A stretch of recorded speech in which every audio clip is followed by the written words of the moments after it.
Au nom du Père et du Fils et du Saint-Esprit, ainsi soit-il. Mes bien chers frères, comme vous l'avez certainement appris, le pape a publié un motu proprio revenant sur la libéralisation partielle de la messe qu'avaient opéré ses prédécesseurs.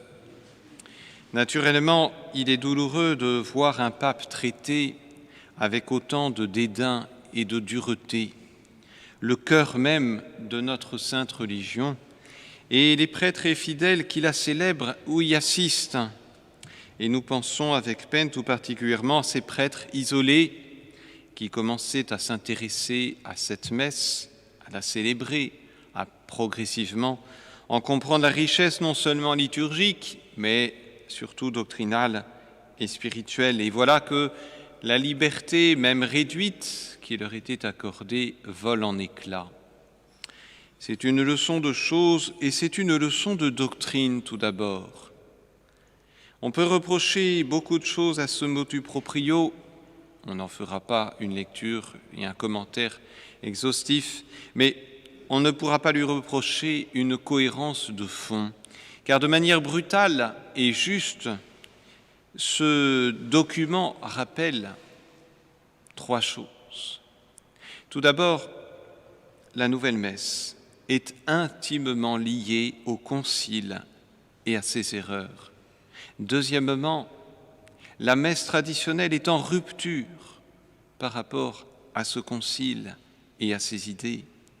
Et troisièmement, il y a une antinomie irréductible entre ces deux messes.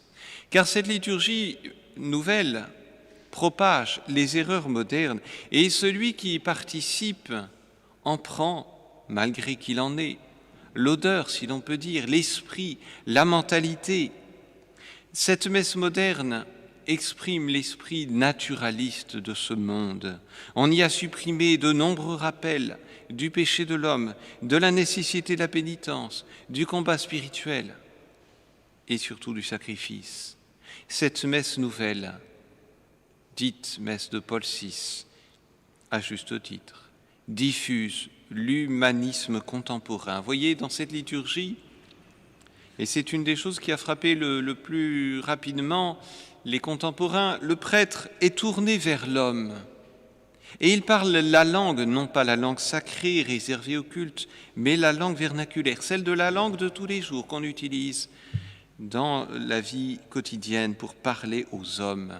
Dans cette liturgie moderne, les gestes, les paroles qui exprimaient la grandeur de Dieu, la transcendance de Dieu, la dimension mystérieuse et sacrée de la religion, tout cela est gommé. Non, il faut que l'homme comprenne.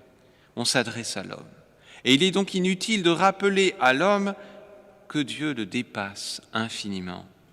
Cette messe moderne répand une mentalité œcuméniste et protestante. Ce n'est pas pour rien, mes bien chers frères, que 7 pasteurs protestants ont été appelés pour participer à la fondation, à la création ex nihilo de cette liturgie. Elle en porte la marque. Et c'est ainsi que tout ce qui rappelait, ou presque tout ce qui rappelait la présence réelle dans la messe traditionnelle est supprimé, occulté. Ce qui rappelait le sacrifice, et en particulier le sacrifice propitiatoire, tout cela est écarté. Quant à la place du prêtre, elle se réduit quasiment dans la nouvelle messe à une place d'animateur liturgique, de président liturgique, analogue à celle que tient le pasteur protestant. Et ce ne sont là que quelques exemples pris parmi bien d'autres qui justifient cette parole qu'on trouve dans le bref examen critique signé par le cardinal Ottaviani, préfet du Saint-Office. Le nouveau rite s'éloigne de façon impressionnante, tant dans l'ensemble comme dans le détail, de la théologie catholique de la Sainte Messe. Alors, mes bien chers frères, que ce motu proprio, quelle durée aura-t-il ? Dieu le sait, mais que ce motu proprio soit l'occasion de relire ces pages du bref examen critique ou de ce magnifique ouvrage posthume de Monseigneur Lefebvre, la messe de toujours ou encore la messe catholique, raison de notre combat. Il y a eu toute une bibliographie abondante qui peut permettre d'avoir les idées claires sur ce sujet. Et voyez, en vis-à-vis de cette messe moderne, la messe traditionnelle transmet la doctrine pérenne de l'Église, doctrine dont elle est issue et qu'elle transmet. Ne l'appelle-t-on pas la messe de Saint Pie V, ou encore la messe grégorienne, ou mieux encore, la messe de toujours, marquant ainsi l'ancrage de cette messe dans la doctrine, la liturgie traditionnelle de l'Église, dans la tradition. Or, cette tradition est justement ce que ne veulent plus les novateurs, le Concile, l'Église conciliaire, qui tourne le dos à cette tradition bimillénaire de l'Église. Et voyez que le pape, dans ce motu proprio, oblige ceux qui voudront célébrer cette vraie messe, ou ceux qui voudront y assister, que le pape oblige à reconnaître le Concile Vatican II et les enseignements post-conciliaires est un aveu. Cette messe n'est pas neutre. Et il écrit dans sa lettre aux évêques, elle est toujours plus évidente dans les paroles et dans les attitudes de beaucoup, la relation étroite entre le choix des célébrations selon les livres liturgiques précédant le Concile Vatican II et le rejet, dit-il, de l'Église et de ses institutions au nom de ce qu'il considère comme la vraie Église. Oui, le pape se rend compte de cette antinomie entre la vraie messe et le Concile et ses suites. Et comme, naturellement, ceux qui assistent, ceux qui célèbrent cette messe traditionnelle sont opposés à cette liturgie nouvelle, à ces enseignements nouveaux. Il y a une antinomie. Une autre leçon que nous donne ce motu proprio, c'est une leçon sur la révolution.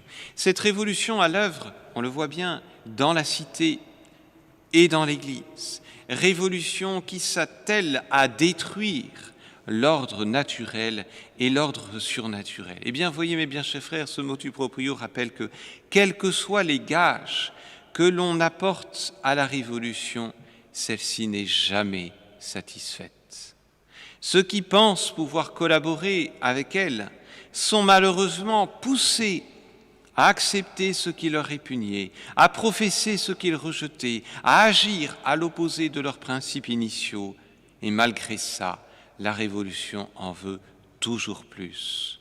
Le moindre reste de ce qui appartenait à l'ordre ancien doit être détruit, doit être rejeté. Et tout ce qui appartient à la révolution doit être progressivement accepté. La révolution en veut toujours plus et elle broie ceux qui en acceptent. Les règles, au moins quelques-unes. Comme le rappelait Clémenceau, la révolution est un bloc dont on ne peut rien distraire. Et non seulement elle est un bloc, mais elle ne s'arrête jamais.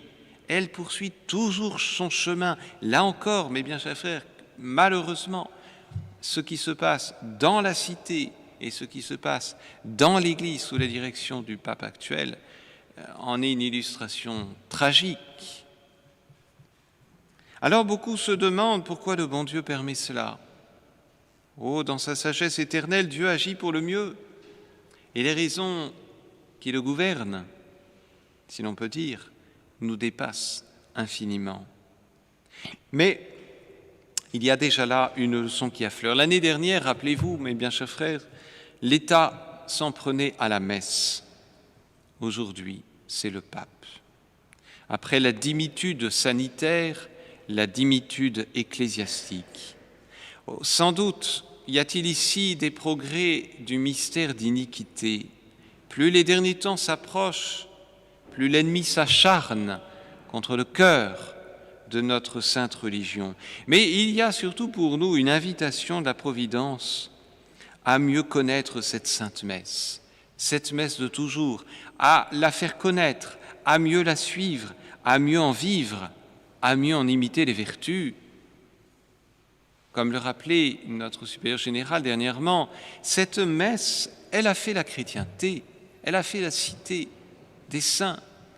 C'est aussi la messe des martyrs. Et si les fervents de cette messe, fidèles, prêtres, évêques, doivent subir des persécutions à l'intérieur ou à l'extérieur de l'Église pour la fidélité à cette messe, devons-nous vraiment nous en étonner?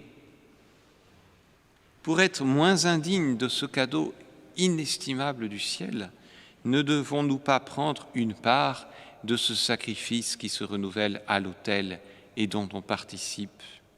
C'est ce que rappelait notre supérieur général dans son récent communiqué, que je vous invite vivement à lire si vous ne l'avez pas déjà fait. Celui qui n'est pas prêt à verser son sang pour cette messe n'est pas digne de la célébrer. Celui qui n'est pas prêt à renoncer à tout pour la garder n'est pas digne d'y assister. Et le bon Dieu permet aussi ces événements dans l'Église pour nous encourager à nous écarter toujours davantage de cette nouvelle messe et des principes qui gouvernent cette nouvelle messe, ce concile qui en est la matrice, ces erreurs dont elle porte la marque. Loin de nous cette messe, loin de nous aussi cette idée que vient de rejeter ce motu proprio, cette idée d'une fécondation de ces deux rites. Non, jetons loin de nous cette nouvelle messe. N'allons pas polluer la Sainte Messe avec cette nouvelle messe. Pas de réforme de la réforme avec cette fécondation des deux rites. Non, loin de nous cette idée-là, mes bien chers frères. Et voyez, on voit parfois des jeunes gens formés de manière traditionnelle assister à la nouvelle messe en imaginant qu'elle puisse être isolée de la doctrine dont elle émane et qu'elle véhicule. C'est une grave erreur. C'est une grave erreur. Là encore, il y a une unité, une cohérence.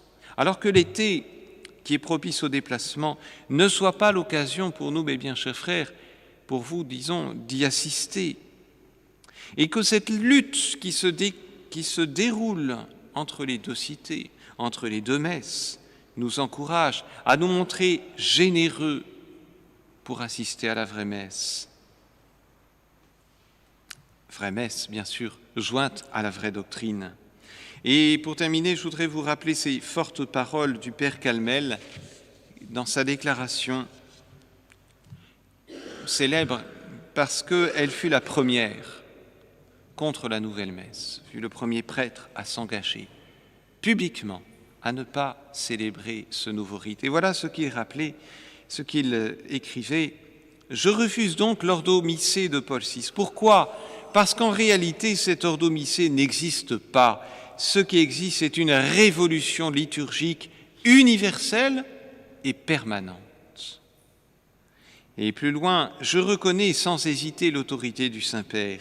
J'affirme cependant que tout pape, dans l'exercice de son autorité, peut commettre des abus d'autorité. Je soutiens que le pape commet un abus d'autorité d'une gravité exceptionnelle lorsqu'il bâtit un rite nouveau de la messe sur une définition de la messe qui a cessé d'être catholique. » Et enfin, ce dernier passage, « Ne pas consentir à collaborer à l'instauration révolutionnaire d'une messe équivoque, orientée vers la destruction de la messe, ce sera se vouer à quelques mésaventures temporelles, à quelques malheurs en ce monde. Le Seigneur le sait, dont la grâce suffit. En vérité, la grâce du cœur de Jésus, dérivée jusqu'à nous par le sacrifice et par les sacrements, suffit toujours. C'est pourquoi le Seigneur nous dit si tranquillement, « Celui qui perd sa vie en ce monde à cause de moi, la sauve pour la vie éternelle. Ainsi soit-il. » Au nom du Père et du Fils et du Saint-Esprit, ainsi soit-il.